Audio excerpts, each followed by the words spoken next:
Ladies and gentlemen, welcome back to my channel. I am here with Isiah. Torres has a big fight this weekend coming up against Joseph Quintana.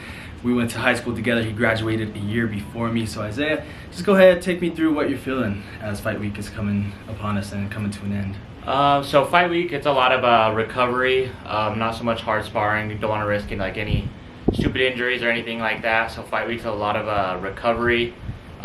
Today I'll go and get my cupping done. I'll take an ice bath today.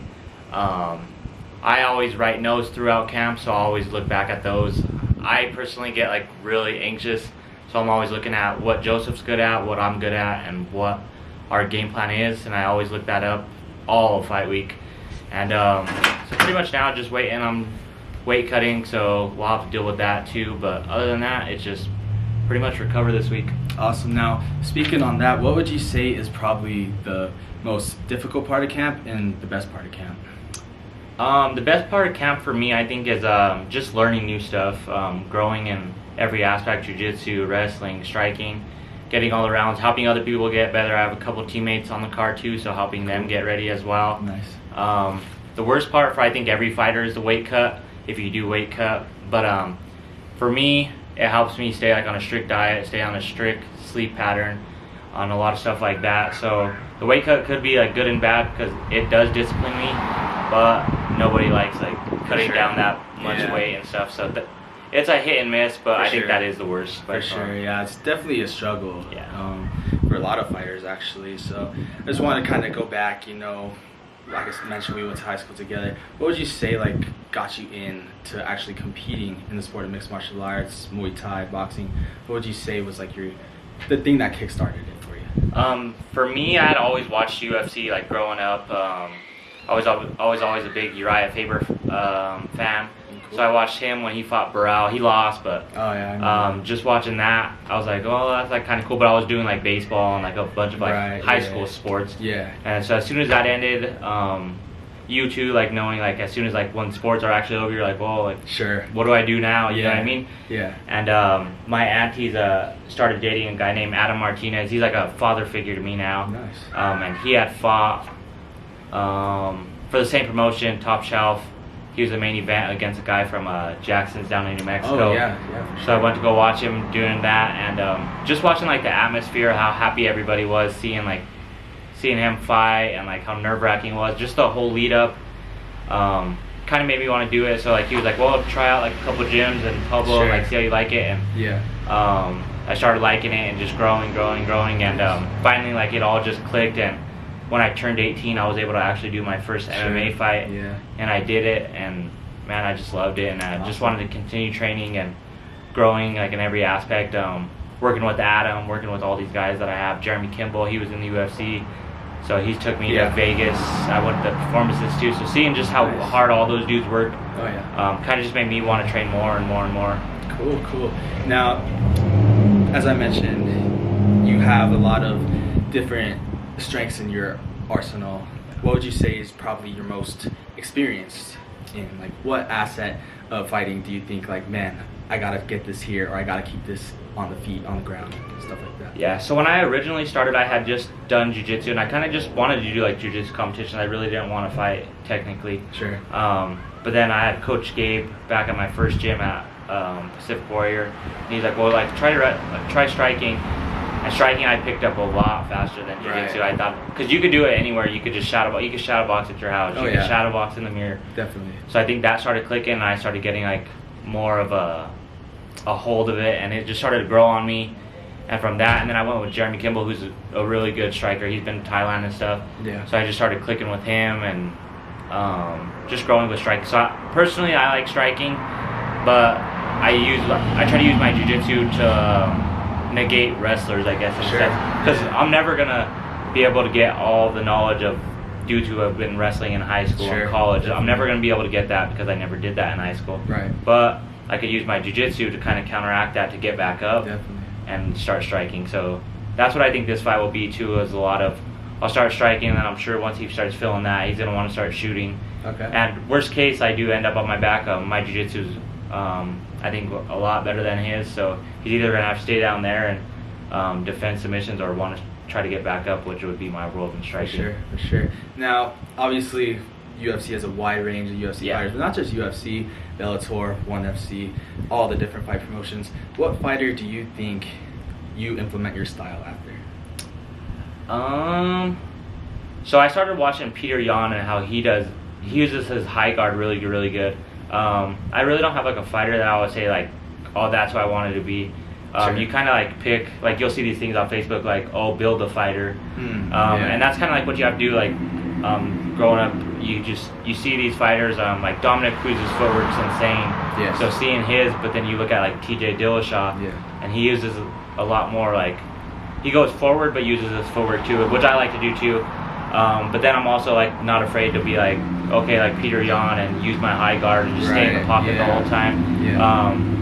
I think it kind of goes based off what your opponent's going to do. If your opponent's a guy who uses a lot of footwork, you're going to have to be the pressure fighter and cut him off. You can't use footwork, like retreating footwork against a retreating footwork. Otherwise, nothing's going to be happening. Like for my last fight, he was a really good kickboxer. So what I had to do was close the distance completely and make it just boxing, where I was better than him at. At a distance, he probably had like better kicks than me. But yeah, it's just going to kind of what they're doing. I wouldn't necessarily say like I changed my whole style based on the opponent, but it kind of makes the fight, I guess. Yeah, definitely. Styles definitely do make fights. Now, what would you say is like a strong suit for your opponent? Something that you definitely need to watch out from his point. So watching his fights, it just looks like he's like pretty good everywhere. I've seen him do some boxing matches. He did pretty good in his boxing match, his pro debut for boxing. And then I've seen him take a lot of dudes down early on in the fight. So I think he's going to try to shoot early or blitz me early. So it's just, so like I was saying, adapting to his fight style. So if he's going to try to do that, then I'll use my footwork. But if he's going to be on the back step, then I'm going to be pressuring him forward and forcing the shot out of him. Because eventually I think he is going to be shooting on me. Yeah, awesome. Now, I want to get into a little bit of the entertainment standpoint. You got YouTubers fighting real, actual fighters. I just want to know what your take is on that. And do you think that's good for the sport or bad for the sport? For boxing, I think it's bad. Yeah. But for like MMA guys like Woodley, like he was never really a big name. Like he wasn't making Conor money ever. Sure. But like you're a UFC fan, deep in UFC, so you know like how good Tyron was. Yeah. So I think it's good because he did get a payday out of it, regardless if he won or lost. Do I think he could have done a lot more and beat him? Yeah. Like I said, Jake was kind of moving, sticking and moving. Tyron going to boxing. In MMA, he waited, one shot. In boxing, you can't do that. You gotta throw volume. I don't think anybody really won or lost. I just think that Jake just threw more volume. Yeah. That one thing I was impressed from Jake was how he moved a lot. Like he did get tired throughout the fight, but I'm like, dang, this kid can move. And then Woodley was definitely tracking him down, but it's almost like he had the same problem. Like he couldn't really get off. So that's why I'm just like, God damn it, Woodley. So it's frustrating seeing dudes like that because you're like, damn, man, Tyron, he's so good. Like in MMA, like literally all you gotta do is throw punches and you're gonna win. But I think it's good. But then I also think it's bad because what he'll do is he'll start calling out like Masvidal, McGregor, and everybody who's. If you're gonna do it, you're gonna do it. Like I want to see him fight Fury. I think he could beat Fury actually. Which is a winnable fight for him. It's a credentialed boxer. It's a the Fury name is just a Fury name. But he can't be calling out like McGregor, who's a 55er, and what did he fight Woodley at 190? 190. See, like it's stupid. I hate that. So realistically, if Conor goes, Conor will lose. Just how big, like size doesn't matter. We have weight classes for a reason. And same with like Masvidal. Masvidal's a small 170er. And Paul said he was struggling to make 190, so he's gonna be huge compared to him too. But that's also good on Jake's management because he's calling out the right fighters. Which is good. Do you ever see yourself crossing over into something like that, like the era of money fights per se, or do you want to stick to like Conor McGregor saying, "I fight real fighters"? Would you ever just simply stick to that? So like if I ever like got those opportunities, I would for sure do it because realistically, I think it's easier. Like when I went to fight kickboxing, like, hey, like fight the #1 kickboxer in Colorado. I was like, okay, like I've only done a couple kickboxing, but all right. So I did that because 1, it's for a title. 2, it's to take out a top guy in his sport. And realistically, what did I have to lose? I'm an MMA guy. So I kind of see it from that because like if I like Woodley, like what everybody's saying now is, oh well, he was like a wrestler and he fought exactly like how he fought MMA. He's waited for that one shot. But you can't do that in boxing. But realistically, is anybody hating on Woodley now?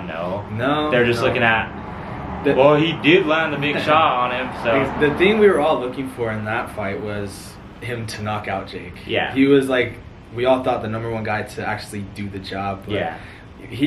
There's no such thing as moral victories, but he kind of got a moral victory in the sense that he landed a big punch against Jake. Yeah. So. Yeah, he had the biggest moment, but like I said, like, he just did not throw enough. If he would have threw more of those combos, he would have won easily. Sure. But he didn't, and but it's like he had nothing to lose. He's pretty much retired as an MMA fighter. I doubt he'll come back.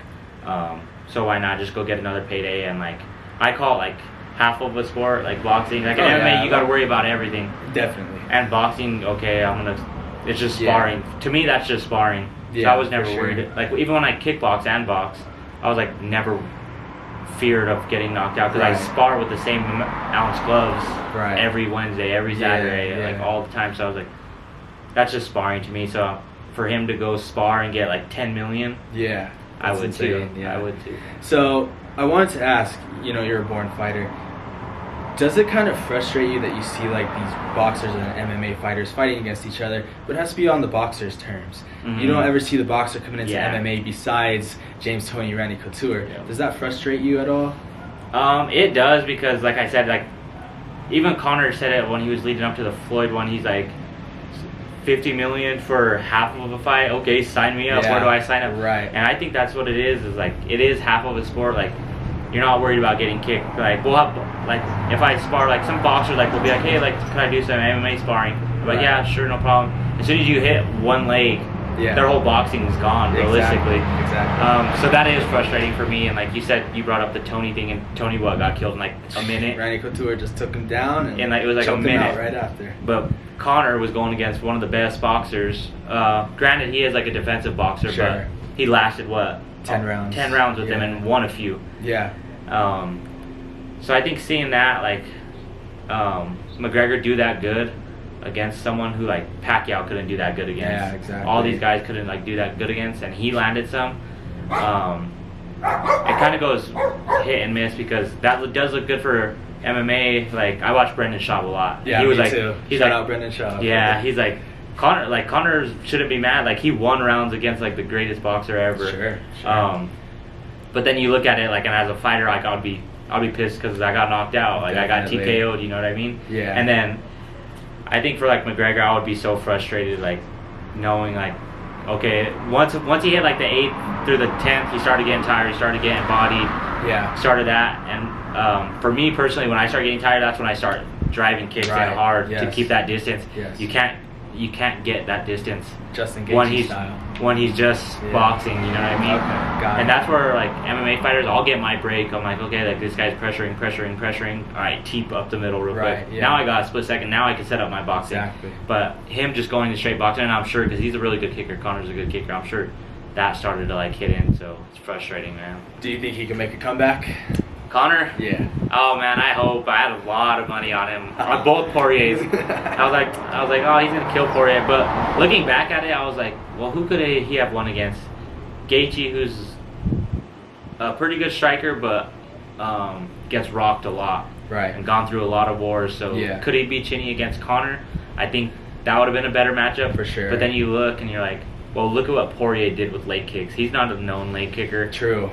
Gaethje's the known leg kicker. So I don't know. I think his management could have handled the picking of the fights. I think he should, when he comes back, I think personally it should be Ferguson, Diaz, and then Poirier again. Agreed.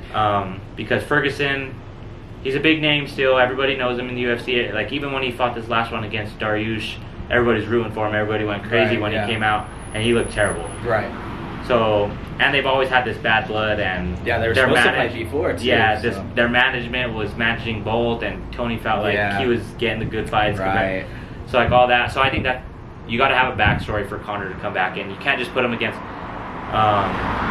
ideal matchup would be like him fight Dariush. Dariush is ranked, I think, 3rd. Yeah. But what does Dariush have as a name? You know what I mean? That's true. And you don't have a backstory. So how are you going to build that up to like? Right. To like people who are not in as deep in the UFC like as me and you. Definitely. So you're gonna have to get somebody like a Ferguson, which is a winnable fight. But do I think Conor will like accept? Oh, this guy's lost 3 in a row. He's not going to accept that. So he's going to want to go get like another Poirier, or if Gaethje or Chandler, whichever one, he's going to want to go after those dudes. It's tough because Michael Chandler, the great wrestler, Gaethje's, he's emerged very well, but that's definitely going to be interesting. I agree with you on the Ferguson part. And it just seems kind of funny how nowadays it's more about money fights. It's more about if you have a name rather than, hey, I want this amount of fights to earn a title shot, like the way Oliveira did and things like that. Yeah, so I think, like we said, like I think he needs to go back to like when he went on featherweight, he didn't fight top dudes right away. He didn't fight Mendez right away. He didn't fight Edgar right away. He started getting, and he even talked about it too, like rust was a thing for him. Like he didn't feel himself. Okay, why not go against a dude? Tony Ferguson's still ranked, what, 6, 7? Yeah. And I think he's 8th now. Conor dropped at 8th. 9, yeah. So I'm like, that's still, according to the rankings, and you're going by the sport, he's higher than you. Take his ranking, beat him, then fight somebody else, and then go to Poirier. But I don't think Poirier is beating Oliveira. Definitely. I want to get back to you for a second, and I don't mean to look too much into the future for your career, but where do you see the end goal being? Do you see yourself getting to Bellator, getting to the UFC, or are you just content with simply just being a well-known fighter within a lot of organizations? So I think a lot of fighters, some make this mistake was where they'll be like 2-0 and they'll try to jump to like LFA. And then once you go there, you're fighting dudes 5-0, 6-0, who are tough. So like I said, like even like how we brought up the Conor thing, you got to build your way up, build your way up. So I always wanted to make my pro debut in Pueblo, so it's really cool that I'm able to do that. So all goes well. I'm 1-0. Talk to other promotions. Hey, I got paid this amount. What are you guys gonna offer? You know what I mean? Get there. I want to get to like 3-0, 4-0, and then hit LFA. LFA is a really good promotion. They come to Colorado quite a few times, or there's Combate. Like my auntie's boyfriend Adam, he's with Combate. He likes it over there, and I just like how it's ran. And I've had a couple guys that I've sparred with go over there, and they really like it. And that's another way you can kind of like get to like Bellator or UFC and stuff like that. So I think like that, going a couple local, going to LFA or Combate, whichever's fits more for me. Going off that, building my name, because then once you start hitting 3-0, 4-0, it's building your resume at that point. So you're gonna have to start beating those top guys, which is the same as I did in Miami career. I went 4-0 right off the bat, then I went number one from every state. So I think the same approach for pro. Like I'm not like dumb. I'm 23. So like I still could like build into it. Got a lot of years left. And it is cool like being able to fight like in Colorado, like in Pueblo, like now like I'm able to come here, like do promotions with people like that I like and that I went to high school with and everything, and like help them out, they help me out, and we kind of grow together. You know what I mean? It's almost like the Tom Brady Super Bowl effect, where he got to sleep in his own bed the night before the Super Bowl. That's real cool. So I wanted to get some quick hitters. I ask you something. You just respond with one word. So, favorite UFC fight? Mendez Aldo. All right. 2. Mendez Aldo. 2. Okay, I like it. Favorite post weigh-in snack? Peanut butter jelly. That's the way to go. That's the way to go. If there's any celebrity boxing, since that's popular now, what's one fight you would like to see? Celebrity against celebrity? Celebrity against celebrity. Why not Machine Gun Kelly and Eminem? Ooh, they were already beefing. I want to see somebody who's already beefing. So Eminem, or we could go Kanye and Drake right now. Okay, I like that. All right. Now, okay, let's see. Favorite all-time walkout song that you'll use for the rest of your career? I use Hypnotize. Okay, I see. And I got that from Conor. But I liked Uriah, and he came out with California Love, and I came out to it once, but I don't know, like not as many people knew California Love, which is weird. That is weird. But everybody knew Hypnotize when I come out. The young kids, to 50, 60-year-olds that are there, like know it. So that one just gets me hyped because I see everybody else hyped. You know what I mean? Oh, definitely. Yeah. So if you can get another person on my podcast, who would it be? And you kind of have to help me get them on my podcast. Fighter-wise? Anybody to interview. Like big name or in Pueblo? Anybody. For your interview, so you're really good, like in sports-wise. I would try to get like an Adam. Okay. Because I would want someone from Pueblo that like kind of made it out of Pueblo. You know what I mean? For He's sure. he's in Denver at Factory X. So I think him, or like I said, Jeremy Kimball. He's been to the UFC. Perfect. He's done all this stuff in Thailand. And I know you're really, really like into MMA. Like I see like how much you like dive into it. Like you're in it deep, like I am. So I think bringing one of those guys would be really cool for you to ask questions to. Awesome, awesome. Last question.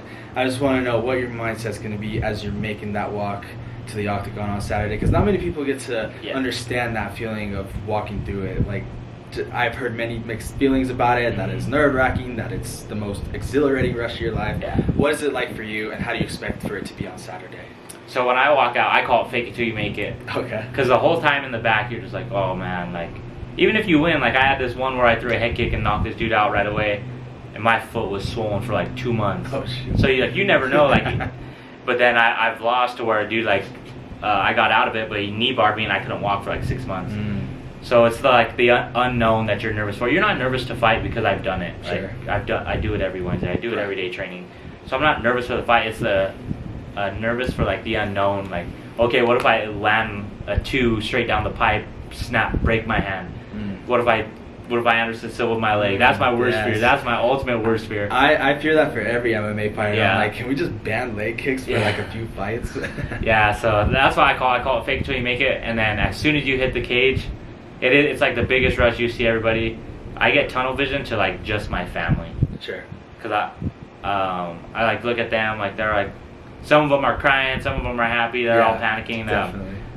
And then I'm like calm, and then I start hearing hypnotize, so I'll sing along to that, and that'll calm me down a little. And then as soon as you hit the cage, you're still nervous, and the worst is when they're introducing you and your guy. Cause you're like, man, we're already in here. Can we just go? Like, let's just get this over with. And that's like the worst, like 3 minutes of your life. You're just like, definitely. when they're like, are you ready? Are you ready? I'm like, hell no, bro. Like, I would rather hop out of this cage right now. But then as soon as you go and touch gloves and either I land the first strike or he does, then it's muscle memory at that point, and that's when it becomes fun. For sure. For sure.